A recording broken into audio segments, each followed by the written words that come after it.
Hey everyone, today I'm going to show you how to configure Outlook on mobile. Without any further ado, let's get started. Once you've opened your Outlook app and your email has loaded, direct your attention to the top left corner of your mobile screen. You'll notice the Outlook icon sitting right there. Go ahead and tap on it to proceed. This action will cause a left side settings menu to slide out from the edge of your screen, giving you access to various customization and configuration options that aren't immediately visible in the main view.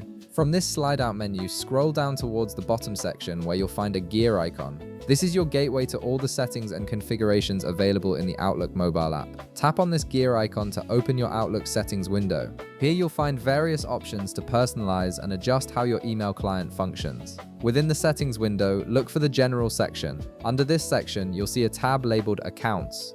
This is where you manage all the email accounts connected to your Outlook app, whether they're work accounts, personal accounts, or a combination of both. Tap on Accounts to open this menu and view your current setup. Inside the Accounts menu, look for the Add Account option.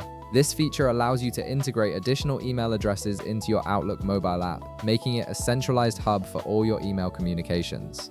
Tap on Add Account to begin the configuration process. You'll now see a list of account type options appear on your screen. From this list, select Add an email account. This option works for most standard email providers and is the most straightforward way to connect your new account to Outlook Mobile. Once you've selected this, the app will present you with fields where you can enter your credentials. Simply type in your email address and password in the fields provided. Make sure your information is accurate to avoid any login issues. After entering your credentials, tap the Sign In or Login button, and Outlook will verify your account details and establish the connection. Give it a moment to process and sync. Your configured account will now be successfully added to your Outlook mobile app, and you'll be able to access all your emails, calendars, and contacts from this newly added account right alongside any existing ones you already have configured.